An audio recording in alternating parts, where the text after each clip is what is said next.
dernier souvenir est-ce que vous gardez de votre pays, Clément? Ah, mon pays, c'est un pays qui vit toujours dans les guerres.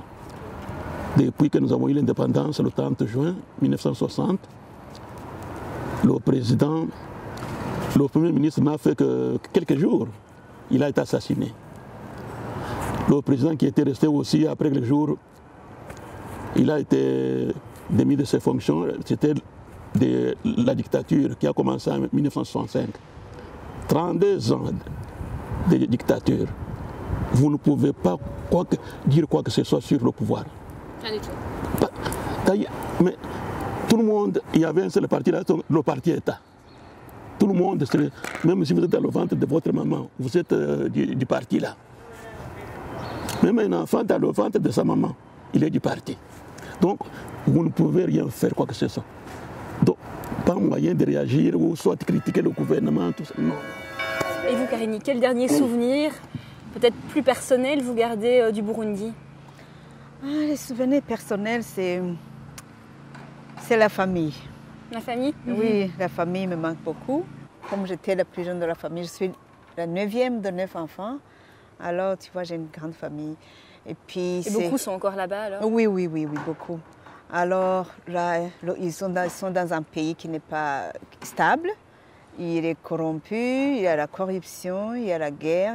Le pouvoir ne protège pas la population, il n'y a pas de respecte pas les droits de l'homme. Et puis, l'économie est vraiment au bas. Les échanges se passent en dollars américains. Et puis, quand tu vas échanger les francs burundais en dollars américains, ou en canadiens, un dollar américain, ça s'échange 2600 de nos francs bourgs. Alors, c'est énorme. L'économie est morte. Il n'y a plus. Les gens sont pauvres, ils n'ont rien à manger. Les écoles, tout ça, ça fonctionne mal. Mais sinon, c'est un pays. Avant la guerre, c'était un pays de paix où on pouvait circuler même après minuit. Mais tout a changé. Quand vous êtes arrivés au Canada, vous tous, est-ce que vous avez pu conserver certaines traditions? Je vois que Louise-Marie, vous avez un habit traditionnel. Oui. Donc ça, c'est une tradition que vous avez gardée? Oui, c'est la tradition que j'ai gardée. Ce que j'ai voulu vous montrer aujourd'hui, que chez nous, on s'habille comme ça. Et surtout, c'est pendant des circonstances aussi. Puisque c'est un peu difficile de s'habiller comme ça. Alors, quand il y a des fêtes à l'église, ou bien dans des manifestations, on s'habille comme ça. Est-ce qu'il y a d'autres traditions que vous avez gardées, Karini? Oui, comme on a des habits traditionnels qu'on porte dans les fêtes. Et puis la nourriture aussi, on essaie de manger comme préparé, comme chez nous, pour garder le goût et la même chose pour ne pas perdre. Donc avec des épices spéciales? Les épices, on utilise ceux qui sont sur le marché, mais on prépare d'une façon différente ici. Comme en plat, je peux te donner un exemple des épinards. Mais chez nous, les légumes verts, on met de la viande ou bien du poisson. Et puis du beurre d'arachide.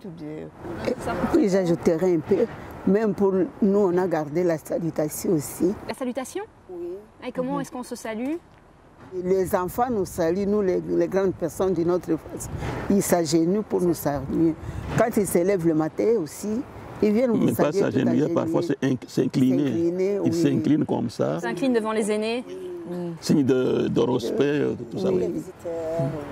Oui. Et puis chez nous, jusqu'aujourd'hui, les personnes âgées, on ne peut pas les regarder dans les yeux comme ça. Ça, c'est un problème qu'on a, la difficulté qu'on a ici. Ils disent toujours, mais elle parle et ne me regarde pas.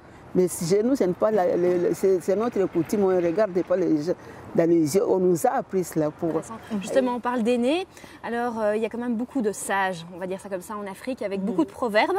Alors, est-ce que vous vous souvenez comme ça d'un proverbe africain qui vous inspire? Oui, comme chez nous, on dit, un homme averti en vaut deux. Un homme averti en vaut deux? En vaut deux. C'est pour dire que quand tu suis les conseils qu'on t'a donnés, tu as acquis tu as acquis la sagesse plus qu'une personne qui ne retient pas ce qu'on lui a donné comme conseil. Et comme aussi, on dit, Dans notre langue, on dit bilingue n'embiasa munkalende. Bilingue n'embiasa munkalende. Ça veut dire qu'il n'y a pas de rose sans épines. Donc le bonheur, c'est dans les souffrances. Okay. Il y aura toujours des difficultés. Et c'est ça, oui. Oui. Oui. Okay. Et Karini? Moi, à propos de l'accueil que nous avons reçu au Canada, chez nous aussi ça existe. Alors on dit une peau de puce. Une puce, c'est un petit insecte. Une peau de puce peut couvrir 5 personnes. C'est-à-dire qu'il n'y a pas de... Une maison, même si elle est petite, elle peut accueillir beaucoup de personnes. Donc s'il y a 4 personnes qui habitent dans la maison, ils peuvent même accueillir 20 ou plus. Merci beaucoup pour ces échanges. Merci d'avoir répondu à notre invitation. Merci Okay. Alors je vous propose, avant de se quitter, de mettre un petit mot sur la nappe, de la signer. Vous pouvez écrire ce que vous voulez. Merci. Et puis je partage avec vous un petit proverbe africain qui m'inspire beaucoup. Lorsque tu ne sais pas où tu vas, regarde d'où tu viens. À bientôt!